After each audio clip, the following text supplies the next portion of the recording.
చెప్పుకొచ్చింది కవిత. రేపు రామన్నకి ఇదే ప్రమాదం పొంచి ఉంది, రామన్న జాగ్రత్త అంటూ కూడా మాట్లాడుకొచ్చింది. మన కుటుంబాన్ని విచ్ఛిన్నం చేసింది బీఆర్ఎస్ లాక్కుని వారంతా కూడా తమ ఎజెండాని వాళ్ళ యొక్క ఆధిపత్యాన్ని చెలాయించాలనేటువంటి దుర్మార్గులు ఈ రకంగా చేస్తున్నారని చెప్పి కవిత మాట్లాడారు. నాన్న అన్న హరీష్ సంతోష్తో జాగ్రత్త అంటూ కూడా తను ఒక రకంగా వారిద్దరికి సూచన కూడా చేసినట్టుగా తను మాట్లాడుకొచ్చారు. కవిత వ్యాఖ్యలపైన హరీష్ రావు కూడా చాలా సీరియస్గా ఉన్నారట. వన్స్ బ్యాక్ టు ఇండియా, ఆయన ఇండియాకి రాగానే తెలంగాణలో ఎంట్రీ ఇవ్వగానే ఫస్ట్ ఆయన చేసేటువంటి కార్యక్రమం కవిత మాట్లాడిన మాటలన్నిటి కూడా సమాధానం చెప్పడమే. వీళ్ళంతా రాజకీయంగా ఇంకా ఓనమాలు నేర్చుకోక మునిపే, పలకా బలపం పట్టక మునిపే నేను మంత్రిగా అయ్యాను, నాకు వీరు మాట్లాడతారా, నాతో వీళ్ళు మాట్లాడతారా అంటూ తన సన్నిహిత నేతలతో తన ముఖ్య అనుచరులతో ఆయన ఫోన్లో సంభాషించినట్టు తెలుస్తోంది.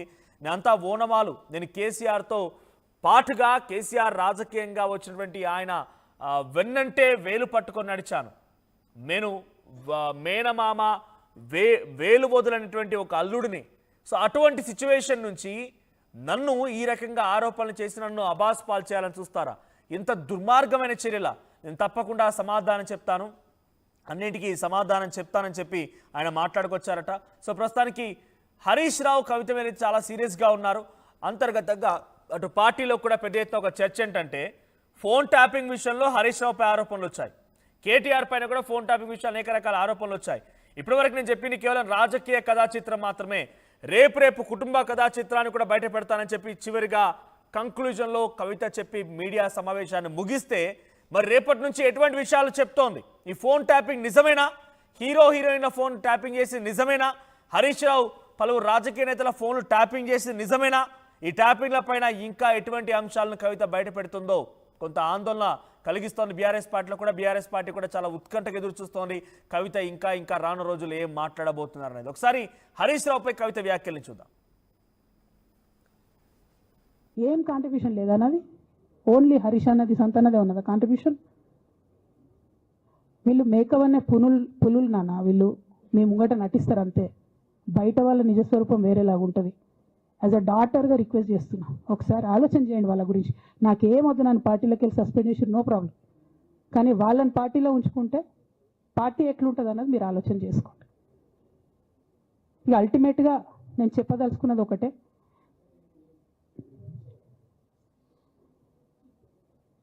కలికాలం కాబట్టి అబద్ధాలు చెప్పేటోళ్ళది మోసం చేసేటోళ్ళది నడుస్తుంది, టెంపరీగా వాళ్ళది నడుస్తున్నది, వాళ్ళది నడిచింది, విజయం సాధించారు కాబట్టి ఇవాళ సస్పెన్షన్ నాకు వచ్చింది.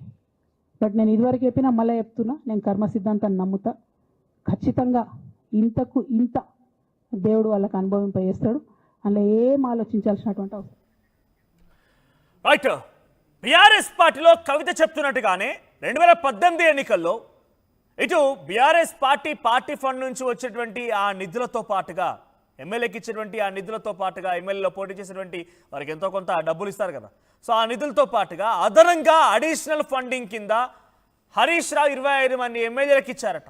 ఇప్పుడు ఆ 25 మందే హరీష్ అన్న నీ గురించి కవిత మీద మాట్లాడుతోంది, ఏంటన్నా ఏం మాట్లాడకుండా ఉండిపోయావని చెప్పి హరీష్ రావుతో ఫోన్లో సంప్రదింపులు జరిపినప్పుడు హరీష్ రావు రియాక్షన్ ఒకటేనట, అన్నిటికీ సమాధానం చెప్తా, నేను రాజకీయాల్లోకి అడుగుపెట్టి మంత్రినైన రోజున ఇంకా వీళ్ళెవరు ఓనమాలు కూడా నేర్చుకోలేదు, పలకా బల్పమే పట్టలేదు, రాజకీయంగా వీళ్ళకి అసలు ఏమీ తెలియదు, అటువంటి వ్యక్తులు నా గురించి మాట్లాడితే సమాజం నమ్ముతుందా? తెలంగాణ సమాజం మొత్తం నా పక్షాన ఉంది, కేసీఆర్ తర్వాత డైరెక్ట్గా అంతటి స్థాయిలో తెలంగాణ సమాజం నమ్మేది నన్నే, పార్టీ కార్యకర్తలు నాపై భరోసా ఉంచండి, నేను ఎటువంటి తప్పు చేయలేదు, కవిత నాపై అనేక రకాలుగా ఆరోపణలు చేసి దీని వెనుక ఎవరు ఆడిస్తున్నారు, ఎలా ఆడిస్తున్నారు మొత్తం నాకు తెలుసు, అన్నిటికీ సమాధానం చెప్తానని చెప్పి ఆయన ఫోన్లో సంభాషిస్తూ పార్టీ ముఖ్య నేతలతో మాట్లాడుకొచ్చారట. ఇదిలా ఉంటే సంతోష్ రావు పైన కూడా, రాజ్యసభ సభ్యుడిగా పనిచేసినటువంటి సంతోష్ రావుని కూడా ఆ పార్టీలో కొంతమంది వ్యక్తులు దేవుడిలా సంబోధిస్తారట. పదవులు ఇచ్చింది కేసీఆర్, మీకు ఒక భవిష్యత్తును చూపించింది కేసీఆర్, కానీ సంతోష్ రావుని దేవుడు అంటారు. అంటే ఎందుకు? సంతోష్ రావు ఇద్దరు కలిసి అక్రమాలకు పాల్పడ్డందుక. సంతోష్ రావు ముఖ్య అనుచరుడిగా ఉన్నటువంటి పోచంపల్లి శ్రీనివాసరెడ్డి అనే వ్యక్తి ఎమ్మెల్సీగా ప్రస్తుతం కొనసాగుతూ మోకిల దగ్గర మెగా కృష్ణారెడ్డితో కలిసి 750 కోట్ల రూపాయల ప్రాజెక్టు కట్టారు. 7 ఏళ్లు వచ్చినాయి డబ్బులు, ఈ డబ్బులన్నీ ఎక్కడి నుంచి వచ్చినాయి? నవీన్ రావు అనే వ్యక్తి సంతోష్ రావుని బహిరంగంగానే నా దేవుడు అని సంబోధిస్తాడట. ఎలా దేవుడయ్యాడు? సంతోష్ రావుకు ఉన్నటువంటి పదవి ఏంటి? సంతోష్ రావు చేసే పని ఏంటి? ఆయన ఎలా దేవుడయ్యాడు? సంతోష్ రావు ఏకంగా సిరిసిల్ల నియోజకవర్గంలో కొంతమంది కుటుంబాలు దళిత కుటుంబాలన్నింటినీ కూడా 7 కుటుంబాలని నానా టార్చర్ చేసి 3rd డిగ్రీ ప్రయోగిస్తే ఆ నెపాన్ని ఆ అపవాదును మొత్తం మోసింది బీఆర్ఎస్ పార్టీ. మా అన్న కేటీఆర్ ఆ అపవాదు మొత్తాన్ని మోసాడు.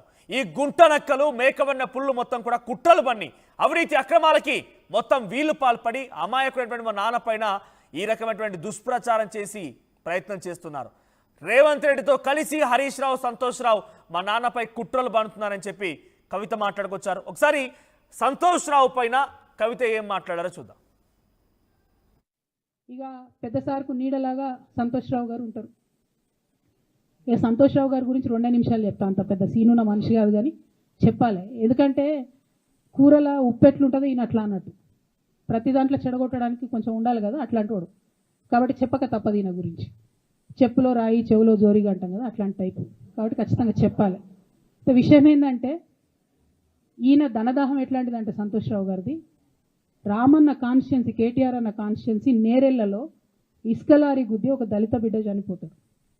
సరే, దాని మీద పాపం అక్కడ ఆ రోజు అందరు యాజిటేషన్ చేస్తే ఈయన సంతన్న అడ్వాంటేజ్ ఏంది, ఈడ కూర్చుంటాడు కదా సార్ దగ్గర, సీఎంఓలకి వెళ్ళి ఫోన్ చేసి అక్కడ ఉన్న పోలీసు వాళ్ళందరినీ ఒత్తిడి పెట్టి 7 దళిత బిడ్డల్ని కొట్టినరండి. 3-4 సార్లు 3rd డిగ్రీ వేస్తే ఇలా 7 కుటుంబాలు కూడా వాళ్ళు ఎందుకు కూడా ఏ పని చేసుకోలేనటువంటి పరిస్థితులలో ఆ దళిత బిడ్డలు ఉన్నారు. అది మొత్తం రాజకీయంగా బ్లేమ్ అంతా రామన్న మీదకి వచ్చి, ధనదాహమేమో సంతన్నది, నేరం చేసిందేమో సంతన్న, వీడికెళ్ళి ఫోన్లు చేసి ఒత్తిడి చేసి కొట్టిపించిందేమో సంతన్న, చెడ్డపేరేమో రామన్నకు వస్తుంది.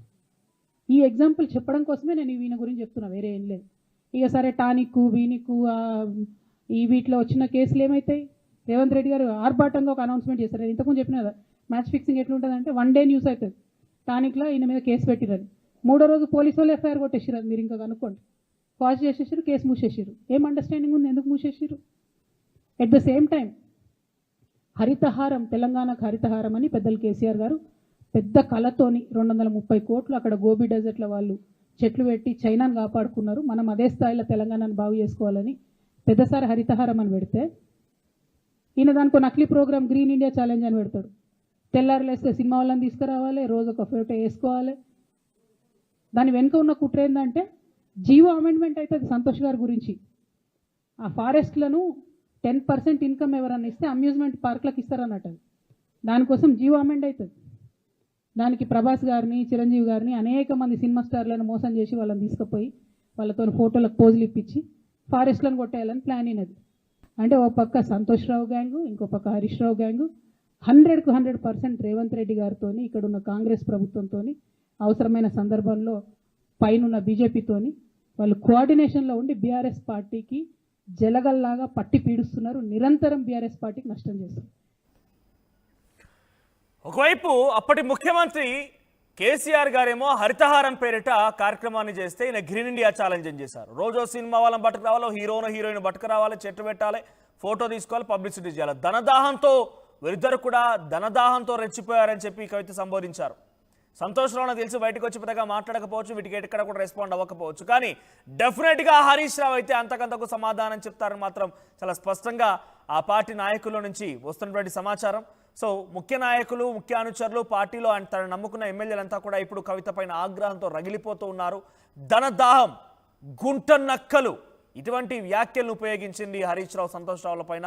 ఏకంగా చాలా తప్పులు చేస్తే తప్పులన్నింటి కూడా మోసింది కేసీఆర్ గారు, కేటీఆర్ గారు. మేమైతే ధనదాహంతో ధనాన్ని సంపాదించుకుని మాత్రం వీళ్ళని చెప్పి సంతోష్, హరీష్ రావుల పైన ఆగ్రహంతో రగిలిపోయింది కవిత. ఆ స్టేట్మెంట్స్ కూడా చాలా సంచలనంగా ఘంటాపదంగా చెప్పుకొచ్చారు. సో మా ప్రతిని మధు కూడా ఫోన్లో సిద్ధంగా ఉంటారు. మధు, సో ఇప్పుడు రేపటి రోజున హరీష్ రావు ఏం చేయబోతున్నారు? నాకు తెలిసి సంతోష్ రావు పెద్దగా రియాక్ట్ అవ్వకపోవచ్చు, కేసీఆర్ డైరెక్షన్లో ఉంటారు కాబట్టి పెద్ద ఎక్కడ కూడా ఆయన అంత బయటకు వచ్చి ఎప్పుడు కూడా ఆయన ఈ 10 ఏళ్ల పాటుగా మీడియా సమావేశంలో పాల్గొన్నట్టుగా, మీడియా అడ్రస్ చేసినట్టుగా దాఖలాలు లేవు. సో ఈసారైనా ఆయన మాట్లాడతారా? హరితహారం పేరిట కేసీఆర్ గారు తీసుకొస్తే దాన్ని గ్రీన్ ఇండియా ఛాలెంజ్ చెప్పి హీరోలను తీసుకొచ్చి ఫోటోలు తీయాలి, దానికో కొత్త తెరలేపాలి, ధనదాహంతో ఇష్టం ఉన్నదల్లా అక్రమంగా సంపాదించిన ఆయన